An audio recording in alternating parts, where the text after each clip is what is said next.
Welcome to all the students of Sri Siddh Vidyapeeth School. Today we are going to study the fourth chapter of science, which is heat. So students, in the previous chapter you have learned that woolen clothes are made from animal fibers. You also know that cotton clothes are made from plant fibers. Okay? So students, why we wear winter clothes during winter? Because woolen clothes keeps us warm. And students, why we prefer light colored cotton clothes on summer? Because it gives us feeling of coolness in summer. Okay, that's why we prefer different particular types of clothes for a particular season. So students, now you all told me that how do we know whether an object is hot or cold, or how do we find out how hot or cold an object. तो students, जैसे कि हम particular seasons में particular clothes prefer करते हैं, वैसे ही students आप हमें ये बताइए कि कैसे हम एक ऑब्जेक्ट को समझेंगे कि वो हॉट है या कोल्ड है, और फिर कैसे समझेंगे भी कि वो कैसे हॉट है, कितना हॉट है, मतलब एक पर्टिकुलर कितना हॉट है और कितना कोल्ड है. तो let's find the answers of this questions. Okay, so students, here you can see some pictures. तो यहाँ पे स्टूडेंट्स आपको कुछ पिक्चर्स दिख रहे हैं. So tell me which one is hot and which one is cold. तो आप हमें ये बताइए अभी कि कौन सा गर्म है और कौन सा ठंडा है. तो ये आप कैसे बताएंगे? ये आप यहाँ पे देख के बता सकते हैं, क्योंकि यहाँ पे जो पिक्चर है, the first picture is of cup of T, second one is cup of coffee. तो ये सब आपको पता ही है कि चाय, कॉफ़ी, ये सब बहुत गर्म होता है. तो आप इसको देख के ही बोल सकते हैं कि हाँ, ये सब गर्म है. सिमिलरली यहाँ पे जो आइसक्रीम, कोल्ड ड्रिंक्स की जो पिक्चर्स हैं, तो आप उनको देख के ही बोल सकते हैं कि यस, ये तो ठंडा है, क्योंकि ये तो आपको ऑलरेडी पता ही है कि ये ठंडा होता है और ये गर्म होता है. But if you see this pictures that ये जो खाने का पिक्चर है, यहाँ पे जो फ्रूट्स के पिक्चर है, क्या आप बता सकते हैं कि ये गर्म है कि ठंडा है, या फिर कितने टेम्परेचर का है, हल्का ठंडा है या फिर गर्म है? नहीं बता सकते हैं, क्योंकि इनको बताने के लिए आपको इनको टच करना पड़ेगा. ओके, तो we can touch and feel whether the object is hot और cold. So here there is a table where we can write the hot and cold objects and can say by touching or by seeing that whether it is cold or whether it is hot. Okay, so ice cream, you all know that ice cream is cold, and if you feel the spoon in a cup of tea then you can feel it warm. Okay, तो वो गर्म रहता है. अगर कोई spoon चाय के cup में वहाँ पे डूबा हुआ है, तो अगर आप उसको छूएंगे तो वो क्या होगा? गर्म होगा थोड़ा. फ्रूट जूस नॉर्मली कूल रहता है, वो गर्म नहीं होता है. Handle of a frying pan, तो फ्राइंग पैन का हैंडल क्या होगा? ऑफ कोर्स गर्म होगा, क्योंकि वो गैस पे चढ़ा हुआ है. तो by this we can understand that और observe that whether the object is hot और cold. But students, if you do the activity 4.1, okay, so in this activity you have to take small containers or small tubs and also label them as A, B and C. Put cold water in container A. okay, ठंडा पानी जो है वो आप container A पे डालेंगे, और container B पे आप क्या डालेंगे? हॉट वाटर डालेंगे. ठीक है. सो और हाँ, make sure that the water is not so hot that you burn your hand. तो पानी इतना भी गर्म नहीं डालना है कि उससे आपका हाथ जल जाए. नॉर्मल पानी डालना है, नॉर्मल थोड़ा गुनगुना पानी डालना है. इतना पानी मत डालिए, इतना गर्म पानी मत डालिए कि जिससे कि आपका हाथ जल जाए. ठीक है. और एक है जिसमें इतना भी ठंडा पानी मत डालिए. ठीक है, नॉर्मल टेम्परेचर का पानी डालिए. ओके. सो अगर हम लोग फिर दूसरे कंटेनर में, एक कंटेनर है जिसको हम लोग सी मार्क करेंगे, तो आप जब कोल्ड कंटेनर में अपना हाथ डुबोएंगे, सेम ही वैसे हॉट कंटेनर में अपना हाथ डुबोएंगे. उसके बाद ही अगर आप जो थर्ड वाला कंटेनर है, सी वाला कंटेनर है, अगर आप उसमें हाथ देंगे तो आप क्या फील करेंगे, या फिर क्या आप उसमें ऑब्जर्व करेंगे? तो तो अगर आप ऐसे 2-3 मिनट हाथ गर्म पानी और ठंडे पानी में रख देंगे, उसके बाद अगर आप जब तुरंत उस पानी में हाथ डालेंगे तो आप ये ऑब्ज़र्व करेंगे कि आपका जो हाथ ठंडे पानी में था वो थोड़ा सा गरम गरम फील हो रहा है, ओके। और जो हाथ आपका गर्म पानी में था वो थोड़ा सा ठंडा ठंडा फील हो रहा है। दिस इज़ बिकॉज कि ये जो वो दोनों का जो एक गर्म और ठंडे का जो एक बैलेंस बनाया हुआ था वो यहाँ पे जाके उसका उल्टा होगा, ठीक है। अगर आप ये एक्टिविटी कर रहे हो तो आप ध्यान में रखें कि पानी ज़्यादा ठंडा ना हो और पानी ज़्यादा गर्म भी ना हो, ठीक है, ओके। तो ये एक्टिविटी अगर आप करेंगे तो आपको पता चल जाएगा कि कौन सा गर्म है पानी और कौन सा ठंडा है और कैसे ये बैलेंस होता है। लेकिन आप यही बोलेंगे कि हम लोगों को ये तो स्पेशल केस है एक, तो इससे हम लोग टच करके भी तो बता सकते हैं।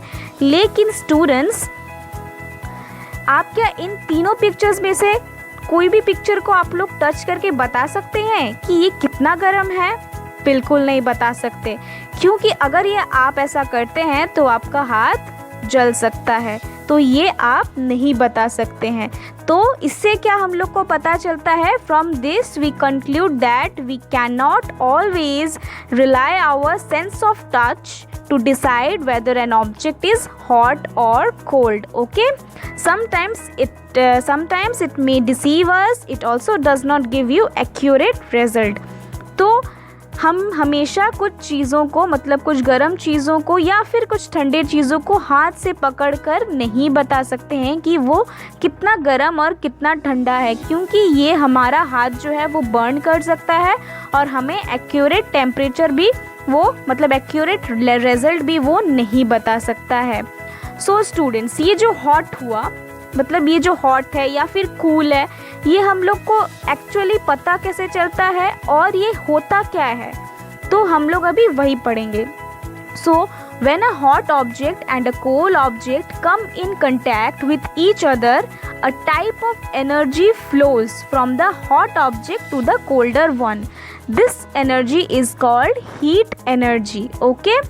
सो अगर कोई हॉट ऑब्जेक्ट और कोई कोल्ड ऑब्जेक्ट दोनों एक साथ रखा जाए, जैसे कि हमने पिछले बार किया था, ठीक है, तो एक तरह का एनर्जी फ्लो होता है हॉट ऑब्जेक्ट से कोल्ड ऑब्जेक्ट में या फिर कोल्ड ऑब्जेक्ट से हॉट ऑब्जेक्ट में, ठीक है। तो इसको क्या करेंगे, इसको क्या कहेंगे कि हीट एनर्जी कहेंगे, ओके। तो this energy is called heat energy, okay, which is comes from the hot object, okay. This is a energy, this is a type of energy कि कोई चीज़ गर्म क्यों है, कोई चीज़ ठंडा क्यों है। एक हर हमारे जो पूरे हम लोग जो घिरे हुए हैं पूरे एनर्जी के साथ ही घिरे हुए हैं। यहाँ पे आप जब बड़े होंगे धीरे धीरे, आपका जब क्लास बढ़ेगा तो आपको बहुत कुछ जानने को मिलेगा। हमारी ये जो पूरा जो एनर्जी है, फिर जो फोर्स है, बहुत कुछ आपको जानने को मिलेगा। तो यही एक छोटा सा पार्ट है कि यहाँ पे हॉट क्यों होता है, ये हीट कौन प्रोड्यूस करता है। तो कौन प्रोड्यूस करता है? एक एनर्जी है हीट, ओके, जो हम लोग को वो फील करने को मिलती है, लेकिन हम हमेशा उसको टच करके डिसाइड नहीं कर सकते कि वो कितना एनर्जी हम लोग को दे रहा है, ठीक है, मतलब कितना हॉट है वो।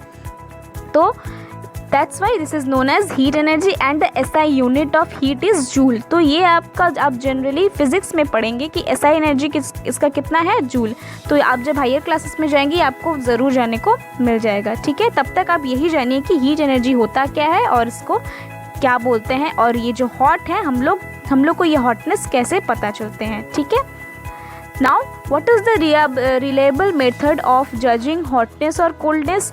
तो अभी हम लोग सोच रहे, आप लोग यही सोच रहे होंगे कि ठीक है, हम लोग तो छू के हर सामान को नहीं बता सकते हैं, तो फिर हम लोग कैसे बता सकते हैं, और वो सामान का जो कितना हॉट है या फिर कितना कूल है वो हम लोग कैसे बता सकते हैं? Temperature, okay.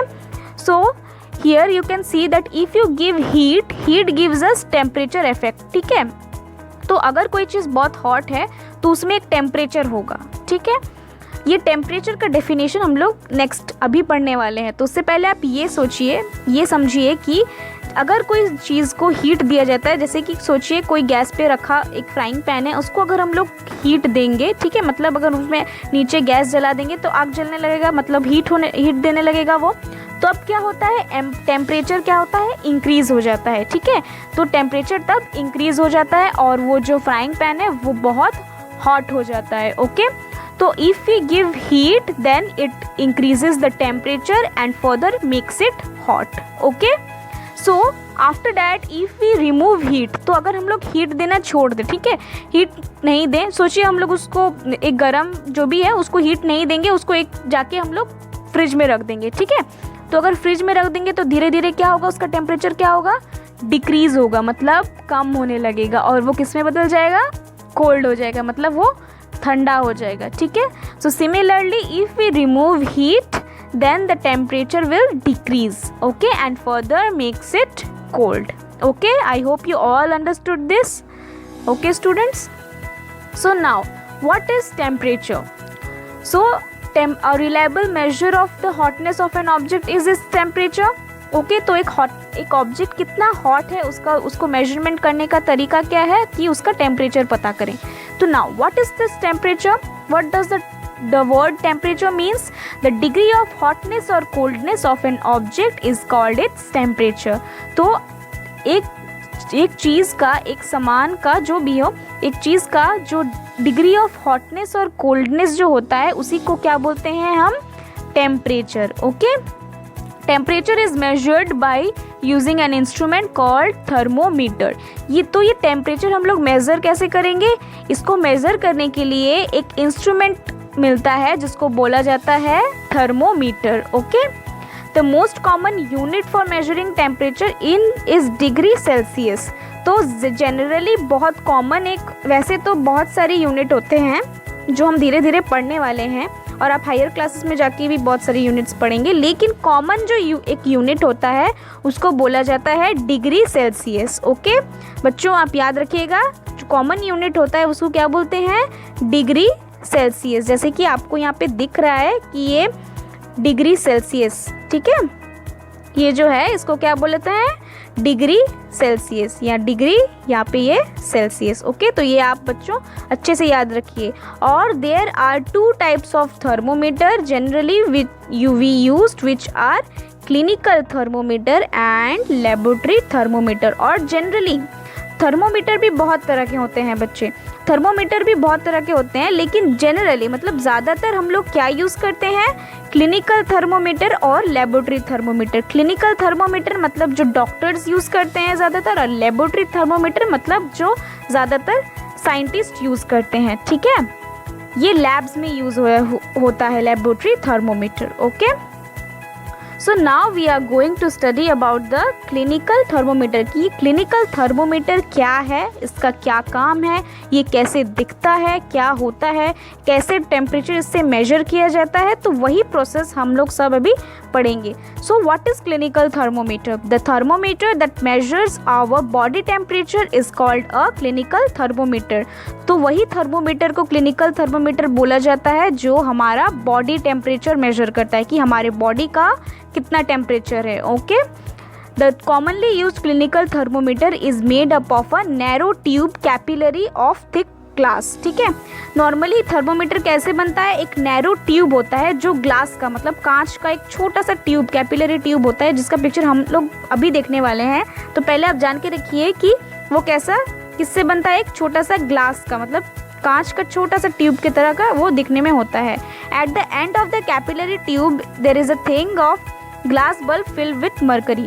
तो वो जो कैपिलरी ट्यूब का जो एंड पार्ट है वहाँ पे एक छोटा सा ग्लास बल्ब रहता है, ठीक है, जो जनरली रेड कलर का होता है. ओके, या फिर दूसरे कलर का भी हो सकता है. तो वो उसमें क्या भरा हुआ रहता है, मर्क्यूरी भरा हुआ रहता है. क्या भरा हुआ रहता है, mercury. Okay, it is an element. Okay, so mercury is preferred red in thermometers. देखिए मर्क्यूरी ज़्यादातर थर्मोमीटर्स में मतलब क्लिनिकल थर्मोमीटर्स में रेड कलर का होता है because it is present in liquid state over a wide range of temperature. Okay, क्योंकि वो मर्क्यूरी जनरली थर्मोमीटर्स में लिक्विड स्टेट में पाया जाता है. ठीक है, आपको ऐसा क्वेश्चन भी दे सकता है कि mercury where in which thermometer mercury is present in liquid state. तो you have to write in clinical thermometers mercury in present in liquid states. Okay, तो और वो बहुत वहीं पे वो लिक्विड स्टेट में पाया जाता है, तो it is a silvery grey in colour, therefore it is relatively easy to observe, it does not stick to the glass in which it is enclosed. तो वो जनरली सिल्वरी कलर का होता है, तो हम लोग को इसलिए वो देखने को मिलता है, मतलब आप लोग आँख से उसको देख सकते हैं अगर आपको एक थर्मोमीटर को पास से नज़दीक से ऑब्जर्व करें, ठीक है। तो the average temperature of a human body is 37 degree centigrade और 98.6 फ़ारेनहाइट। ओके स्टूडेंट्स, यहाँ पे जो ह्यूमन बॉडी का एक टेम्परेचर होता है जिसको हम लोग एवरेज टेम्परेचर बोलते हैं, ठीक है।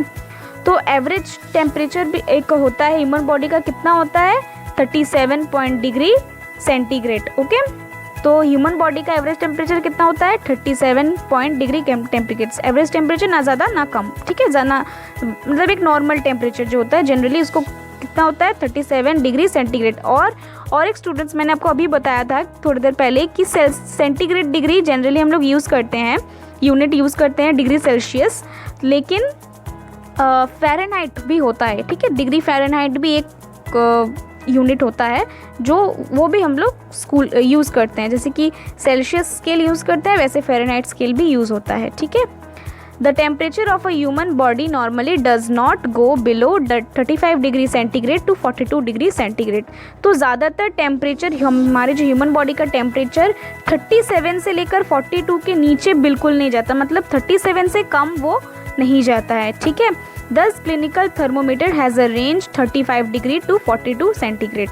इसीलिए क्लिनिकल थर्मोमीटर का जनरली रेंज कितना होता है 35 से लेकर 42 डिग्री तक। Okay, the clinical thermometer is marked to indicate a small change of 0.2 degree centigrade. तो ये एक क्लिनिकल थर्मोमीटर में एक छोटा सा स्मॉल चेंज हम लोग का होता है, कभी किया जाता है, तो वो कितना डिग्री सेंटीग्रेड का होता है 0.2 डिग्री सेंटीग्रेड का होता है, मतलब सेल्सियस 0.2 डिग्री सेल्सियस का होता है। Okay, the capillary tube of a clinical thermometer has a kink और bend that does not allows the mercury to flow back into the bulb before the temperature has been read.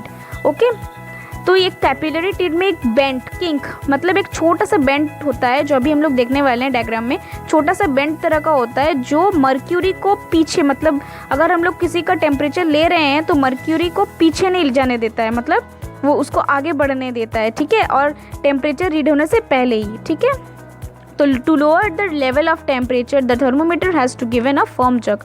तो अगर हम लोग temperature मतलब किसी का major कर रहे हैं तो उसके बाद हो गया टेम्परेचर मेजर करना, मतलब हम लोग का चेकिंग करना हो गया, तो हम लोग को एक ज़ोर का मतलब एक झटका देना पड़ता है, वो फर्म जर्क देना पड़ता है थर्मोमीटर को, ताकि उसका जो टेम्परेचर फिर से नॉर्मल अपने लोअर लेवल पे आ जाए, ठीक है, मतलब मर्क्यूरी के लेवल पे वो आ जाए। ओके, सो आप सबको समझ में आ गया होगा।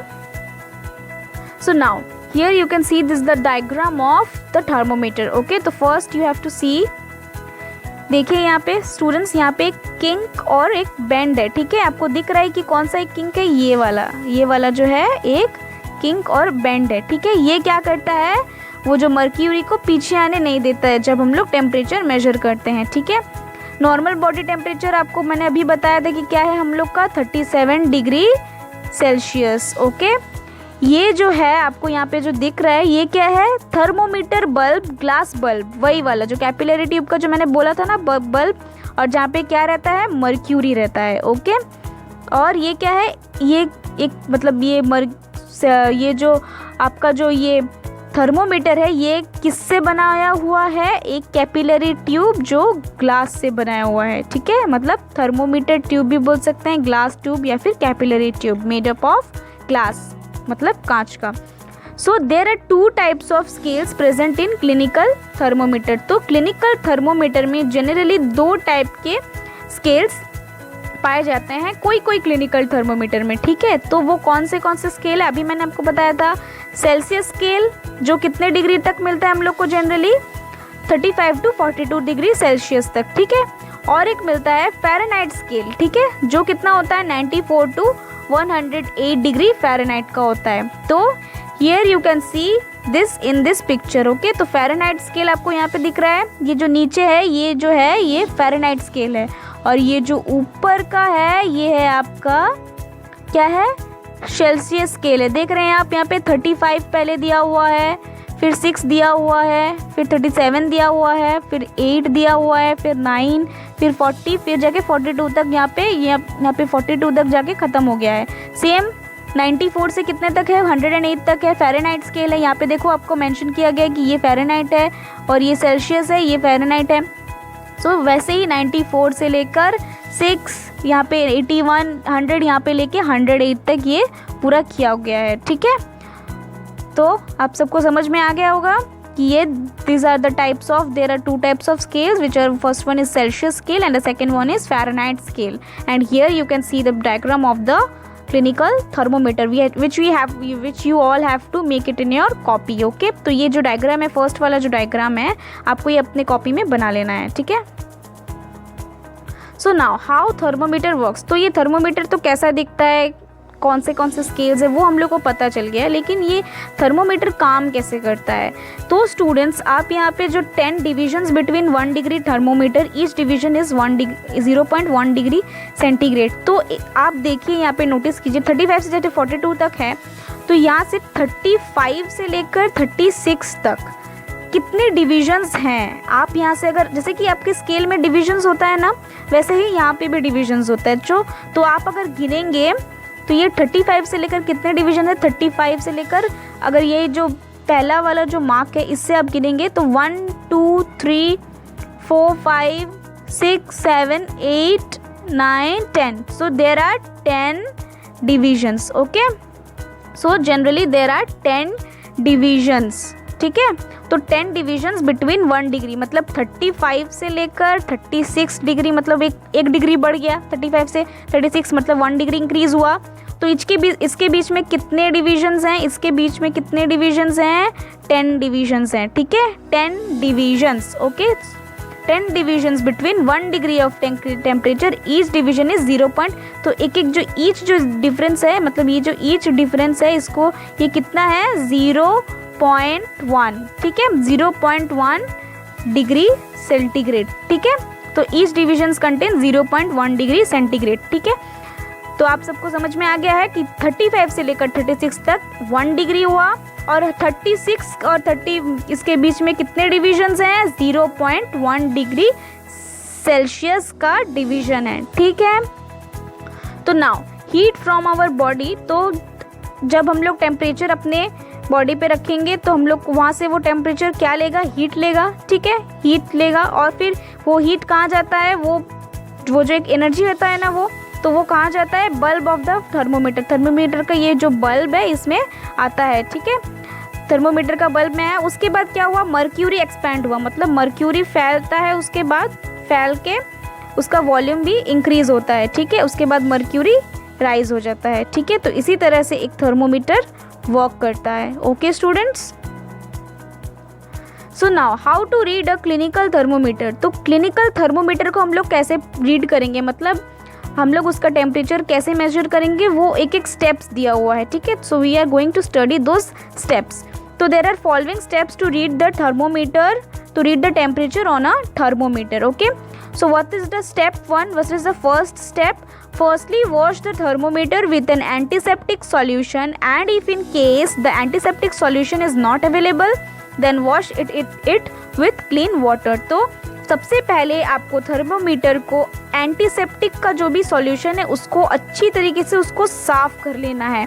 अगर आपके वहाँ पे एंटीसेप्टिक सॉल्यूशन अवेलेबल नहीं हुआ तो उसको आपको एक क्लीन वाटर से आपको साफ़ कर लेना है, okay. This is for hygienic, okay. तो स्टेप 2 क्या है, gently hold the temperature thermometer tube in your hand and give it in a jug and in such a way that the mercury thread in the thermometer tube falls below the reading of 35 degree centigrade. तो आप जब thermometer को पकड़ेंगे अपने हाथ में तो सबसे पहले आपको क्या करना है, उसको एक झटका देना है, मतलब जोर का मतलब एक झटका देना है, जर्क करना है आपको उसको, ठीक है, हिलाना है बहुत ज़ोर से। तो ऐसे वे में हिलाना है कि जो मर्क्यूरी का जो थ्रेड है तो इन थर्मोमीटर में जो प्रेजेंट है वो एकदम 35 डिग्री सेंटीग्रेड के नीचे आ जाए, ठीक है। आपको फिर उसको चेक भी करना है कि वो जो मर्क्यूरी है वो 35 डिग्री के नीचे आया, तो इसीलिए वो जग दिया जाता है ताकि वो जब हम लोग उसको बॉडी में दें तो उसका हीट वो एनर्जी लेके वो अपना टेम्परेचर मेजर कर सके. सो what is the step 3? Now put the bulb of the thermometer under the tongue of the patient for about 1 minute. Then take out the thermometer from the patient's mouth. तो उसके बाद क्या करना है, वो हो गया, वो जर्क देना हो गया. मर्क्यूरी का लेवल हम लोग 35 डिग्री के नीचे ला लिए हैं. तो इसके बाद क्या करना है, जो पेशेंट है जिसका मतलब सोचो जो थर्मोमीटर जनरली कब यूज़ किया जाता है फीवर्स में, तो वो जो पेशेंट है तो उसके टंग के नीचे वो जो मर्क्यूरी का जो बल्ब है, मतलब जो थर्मोमीटर का जो बल्ब है उसको रखना है टंग के नीचे. ओके, 1 मिनट तक वो रखना है. ठीक है, उसके बाद उसको निकाल लेना है और फिर हम लोग करेंगे टेम्परेचर रीड. तो टेम्परेचर रीड कैसे करेंगे? In order to read the temperature hold the thermometer horizontally. तो थर्मोमीटर को हम लोग हॉरिजॉन्टली मतलब सीधा करके पकड़ेंगे अपने हाथ में. उसके बाद उसको धीरे धीरे रोटेट करेंगे एंड रोटेट इट स्लोली, मतलब धीरे धीरे उसको घुमाएंगे. ठीक है. When we see a magnified image of the mercury thread in its tube, then a position will come. Now read the temperature on the thermometer tube in level with the top of the mercury thread. तो उसके बाद जब हम लोग धीरे धीरे उसको घुमाएंगे तो हम लोग को धीरे धीरे मर्क्यूरी का जो थ्रेड है, मतलब मर्क्यूरी कितना तक आया, मतलब थर्मोमीटर का टेम्परेचर जब भी मेजर किया हुआ जाता है तो जितना टेम्परेचर होता है मर्क्यूरी का लेवल उतना तक आ जाता है. ठीक है, तो हम लोग वो मर्क्यूरी का पोजीशन देखेंगे कि वो पोजीशन कहाँ पे है, वो कहाँ पे आया है. उसके बाद हम उसका टेम्परेचर वहीं से पढ़ेंगे कि कहाँ तक आया. वहाँ पे लिखा हुआ रहेगा, स्केल है वहाँ पे. हम लोग तो स्केल मेजर करना जानते हैं कि कितना डिविजन्स है, कितना डिग्रीज है. तो हम लोग धीरे धीरे उसका टेम्परेचर वहीं से ऑब्जर्व करेंगे और फिर बोल देंगे. ठीक है. So this is how we can read a clinical thermometer. Okay, understood students?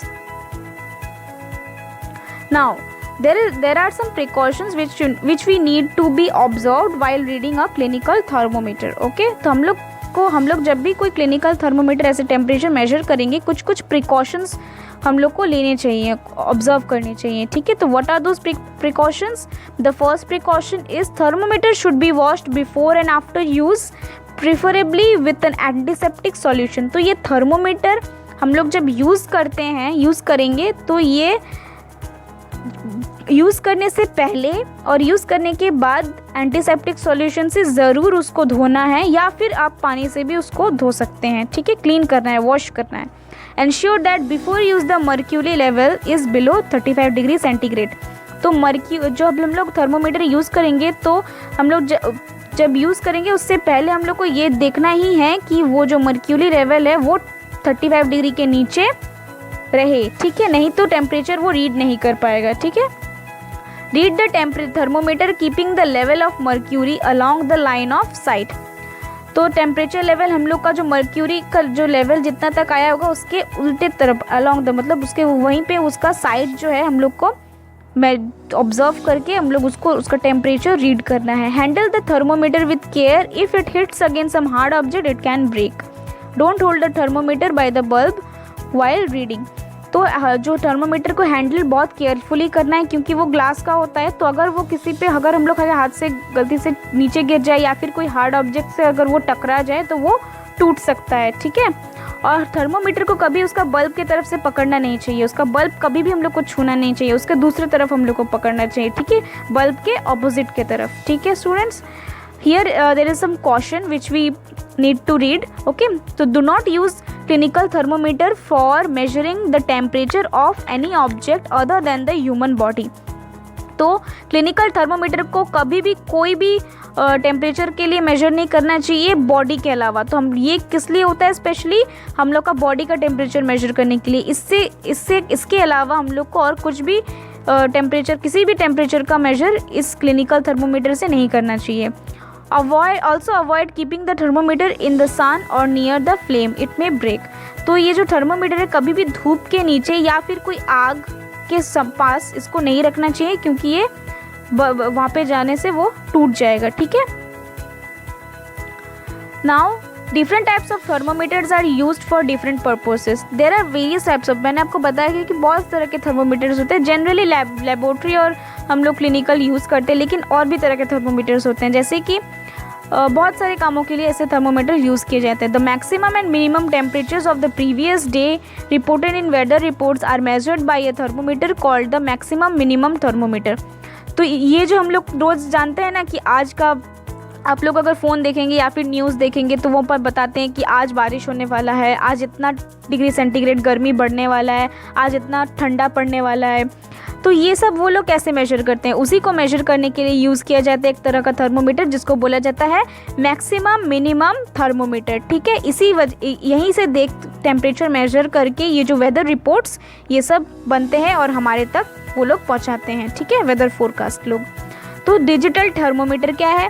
तो nowadays digital thermometers are used to measure body temperature. They work on tiny dry cells. It is safer device because it does not contain mercury which is a toxic substance.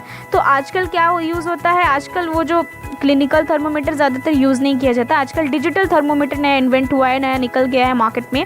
तो वो actually safe होता है हमारे लिए, वो safe होता है, लेकिन वो जल्दी ख़राब भी हो सकता है। ठीक है, उसको अगर ठीक से हम लोग हैंडल नहीं कर पाएंगे तो वो ख़राब भी हो सकता है। तो वो सेफ किस लिए होता है? क्योंकि उसमें मर्क्यूरी ज़्यादातर नहीं रहता है। ठीक है, वो मर्क्यूरी टॉक्सिक होता है ना, तो वो ज़्यादातर उसमें नहीं रहता है, इसीलिए डिजिटल थर्मोमीटर सेफ होता है। ठीक है, now we are going to study about the laboratory thermometer. So laboratory thermometer is made up of a glass tube. Laboratory thermometer भी वही ग्लास ट्यूब से ही बनाया है। It has a glass work with mercury which on gaining heat rises in the glass capillary of the tube. तो ये जो mercury, मतलब उसमें भी क्या है, मर्क्यूरी है जो राइज़ होगा। अगर वो थर्मोमीटर, जैसे कि हम लोग एक बीकर में या फिर एक छोटा सा किसी कंटेनर में हम लोग पानी ले लें, तो उस पानी का टेम्परेचर हम लोग कैसे मेजर करेंगे? तभी यूज़ किया जाता है ये लेबोरेटरी थर्मोमीटर। अगर लेबोरेटरी में कोई केमिकल्स हो या फिर कोई वाटर या फिर कुछ किसी चीज़ का भी हम लोग को किसी लिक्विड सब्सटेंसेस और समथिंग एल्स का हम लोग को टेम्परेचर निकालना है, तो वहाँ पे क्या यूज़ किया जाता है? Laboratory thermometer. सोचो, एक लैब में हम लोग एक छोटा सा कंटेनर लिए और हम लोग को वहाँ से एक लेना पड़ेगा, वहाँ से उसका जो कंटेनर में जो वाटर है या फिर कोई लिक्विड केमिकल है उसका हम लोग को टेम्परेचर निकालना है। तो हम लोग क्या निकालेंगे, कैसे निकालेंगे? ये जो लेबोरेटरी थर्मोमीटर को है हम लोग उसमें प्लेस कर देंगे। ठीक है, हम लोग उसको उसमें अगर जब रख देंगे तो अपने आप जो मर्क्यूरी लेवल जैसे क्लिनिकली में वो इंक्रीज़ होता है जाता है, तो वो वहाँ पे भी वो होगा और वहाँ से हम लोगों को टेम्परेचर ऑब्जर्व करने को मिल जाएगा। तो the range of temperature that laboratory thermometers can measure it is between -10 degree to 110 degree centigrade. जैसे कि क्लिनिकल थर्मोमीटर का रेंज कितना था, 35 to 42, सेम उसी तरह से इसका रेंज कितना है, -10 डिग्री से 110 डिग्री सेल्सियस तक जो भी टेम्परेचर है ये सिर्फ वही मेजर कर सकता है। ठीक है, तो also while reading some laboratory thermometer we should also take some precautions. Okay, the laboratory thermometer should be kept upright, not tilted. तो ये जो लेबोरेटरी थर्मोमीटर है ये हमेशा सीधा करके पकड़ना चाहिए, मतलब वो थोड़ा सा भी इधर उधर नहीं, थोड़ा झुकना चाहिए जब हम लोग जो मेजर कर रहे होंगे। ठीक है, bulb should be surrounded from all sides by the substances of which the temperature is to be measured. तो बल्ब जो है, जैसे कि पानी का हम लोग मेजर कर रहे हैं, तो बल्ब उसके अंदर पूरा हर चारों ओर से वो बल्ब पानी से ही ढक देना है, मतलब पानी के अंदर ही एक्चुअली वो रहना चाहिए, तो नहीं तो वो जो टेम्परेचर है वो ठीक से नहीं आएगा।